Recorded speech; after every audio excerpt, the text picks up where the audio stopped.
Ayo, kalian sudah cuci tangan belum? Kalau belum, cuci tangan dulu ya, agar kuman dan bakteri tidak masuk ke tubuh kalian. Sehat sekarang bukan hanya untuk kalian, tapi juga demi orang-orang di sekitar kalian. Oke, kalau sudah, kita lanjut videonya. Assalamualaikum warahmatullahi wabarakatuh. Baiklah anak-anak sekalian, sebelum kita mulai pelajaran, mari kita berdoa dulu.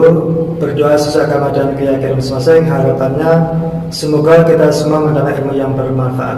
Berdoa mulai. Bismillahirrahmanirrahim. Raditu billahi rabban wa bil islami dinan wa bi Muhammadin sallallahu alaihi wasallam nabiyyan wa rasulan. Rabbi zidni ilma warzuqni fahma.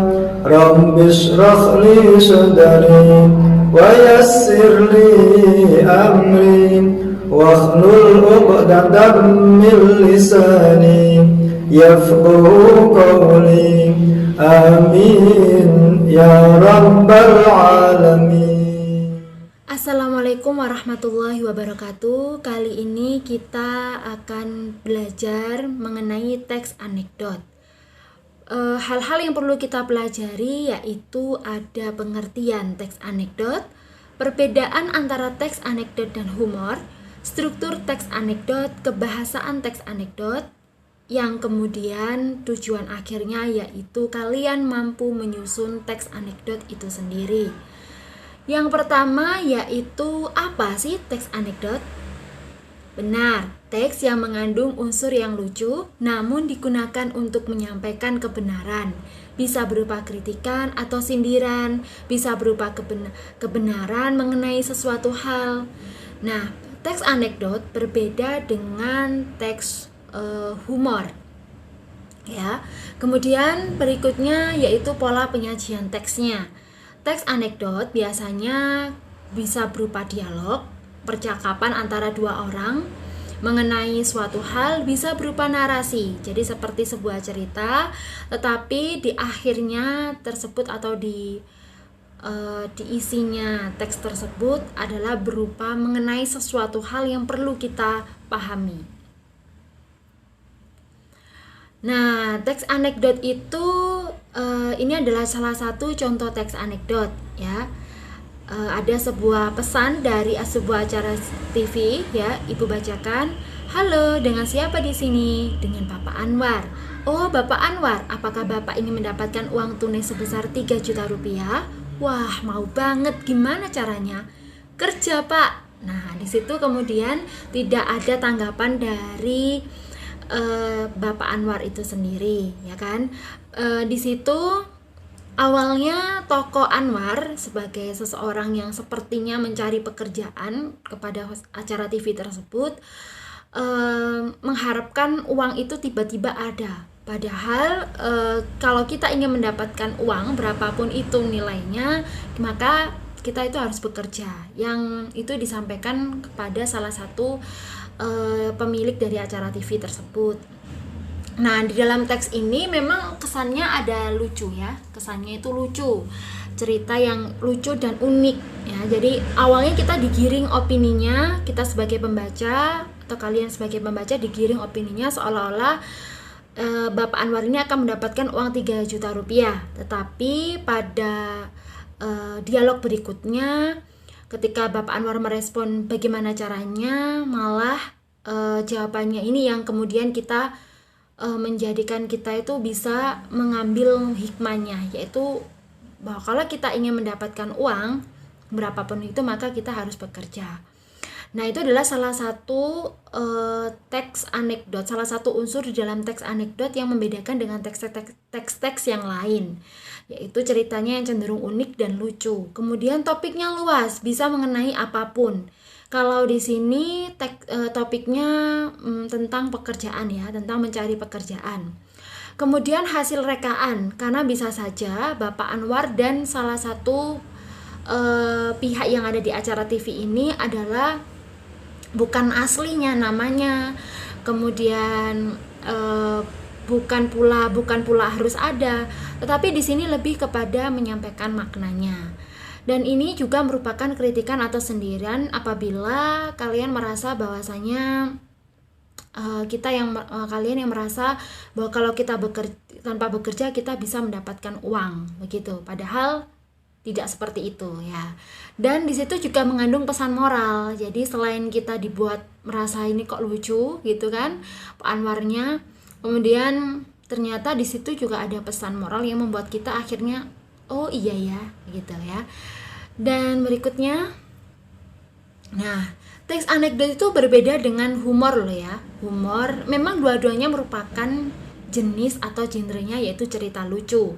Tetapi teks anekdot di sini fungsinya yaitu untuk mengkritik orang atau menyindir sesuatu hal. Jadi fungsinya itu untuk mengkritik sebenarnya, tetapi hanya dengan cara yang halus, dengan cara bercerita.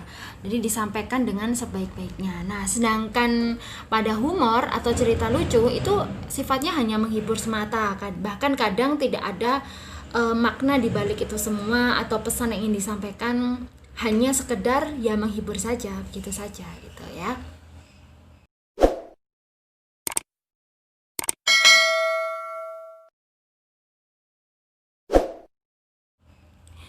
Nah, struktur teks anekdot itu ada 5. Ada abstraksi yang pertama, kemudian masuk ke orientasi, kemudian masuk ke krisis, kemudian masuk ke reaksi, dan koda. Nah, abstraksi itu adalah bagian awal paragraf yang memberi gambaran isi teks. Nah, jadi diberikan gambaran dulu mengenai topiknya itu apa sih, sehingga kalian ketika membaca ini pasti berisi tentang ini nantinya.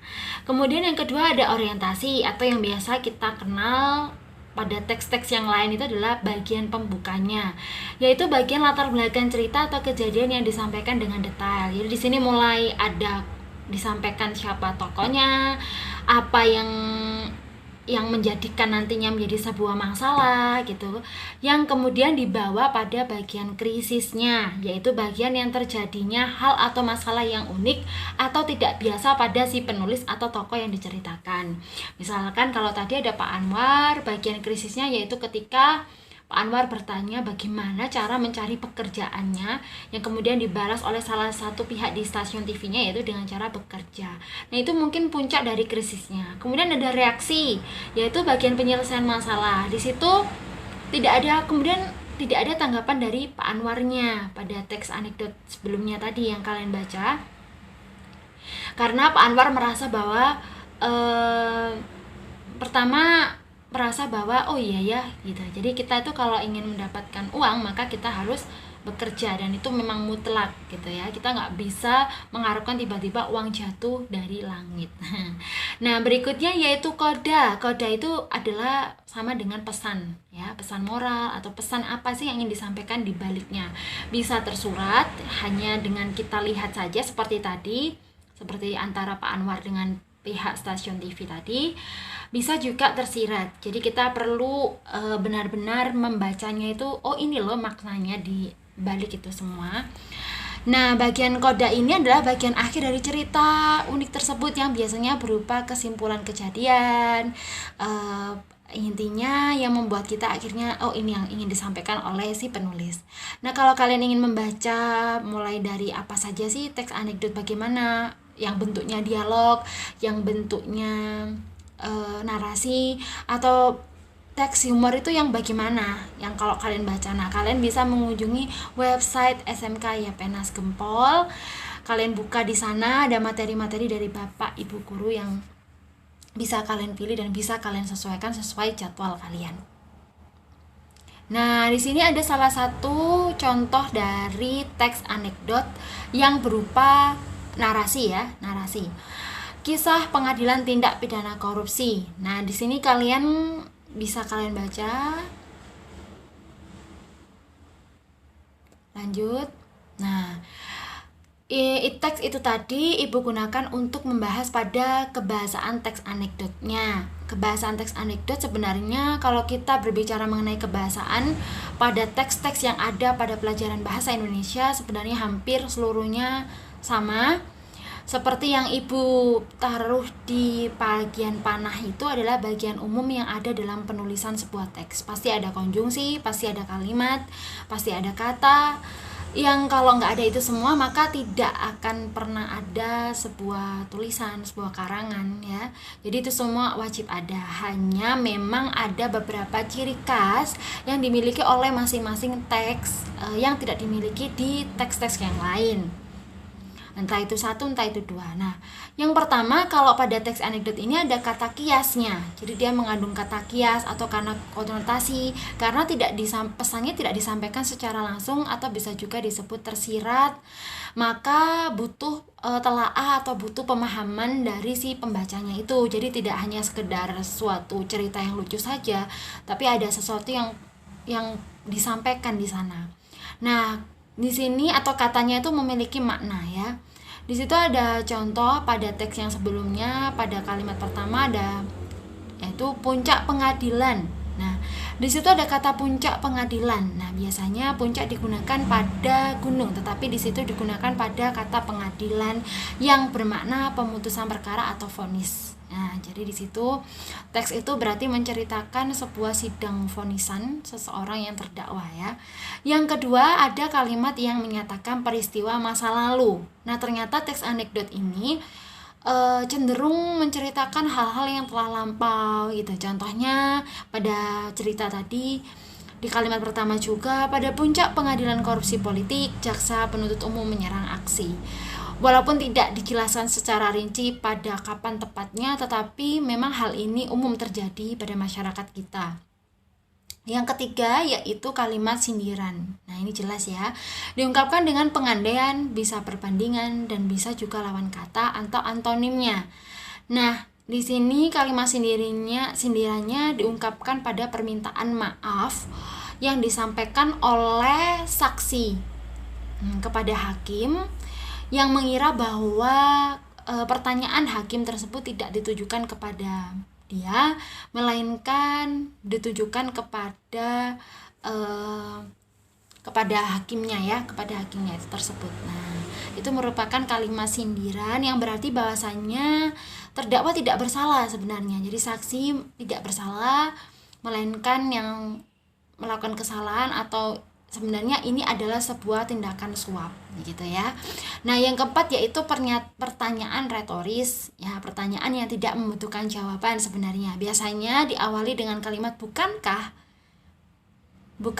Nah, biasanya sering digunakan. Nah, contohnya juga ada pada teks tersebut tadi ya. Bukankah benar bahwa Anda menerima $5.000 untuk berkompromi dalam kasus ini? Yang kalimat tanya tersebut disampaikan oleh hakim gitu. Nah, dan sisanya ya ada konjungsi, kalimat penghubung, ada kalimat perintah, dan kalimat seru. Oke. Nah, bagaimana caranya menyusun teks anekdot ketika kalian sudah tahu strukturnya tadi seperti apa, kemudian kebahasaannya yang harus digunakan seperti apa, dan kalian juga tahu tujuan dari teks anekdot itu seperti apa. Begitu pula juga pengertiannya juga. Nah, sekarang kalian tinggal mempraktekkannya dengan menyusun teks anekdot. Yang pertama yaitu tentukan idenya dulu. Kalian ingin membahas tentang apa? Bisa kalian mulai dari isu-isu yang ada di sekitar kalian. Yang kedua, mencari sumber atau bahan referensi yang dapat mendukung ide yang sudah kalian tentukan tadi. Yang ketiga yaitu menyampaikan pesan tersirat atau tersurat. Ya, bisa pesan tersirat, bisa pesan tersurat. Yang keempat, kalian bisa menentukan alur ceritanya. Jadi kalian buat kerangkanya. Dan yang terakhir yaitu kalian kembangkan isi teks sesuai dengan struktur yang kalian buat tadi. Demikian anak-anak, jangan lupa dikerjakan tugasnya untuk menulis teks anekdot yang ada di website SMK Yapenas Gempol. Semoga ilmunya bermanfaat. Terima kasih. Wassalamualaikum warahmatullahi wabarakatuh. Salam olahraga, salam sehat. Jangan lupa memakai masker setiap kali berkegiatan di luar rumah. Dan gunakan masker untuk menutupi hidung dan mulut kalian. Contohnya seperti ini. Oke guys. Bagaimana dengan pembelajaran hari ini? Sukses selalu, tetap semangat. Jangan lupa jaga kesehatan, pakai masker, selalu cuci tangan, dan jangan lupa jangan keluyuran kemana-mana, tetap di rumah saja, bantu orang tua. Jangan lupa ibadah.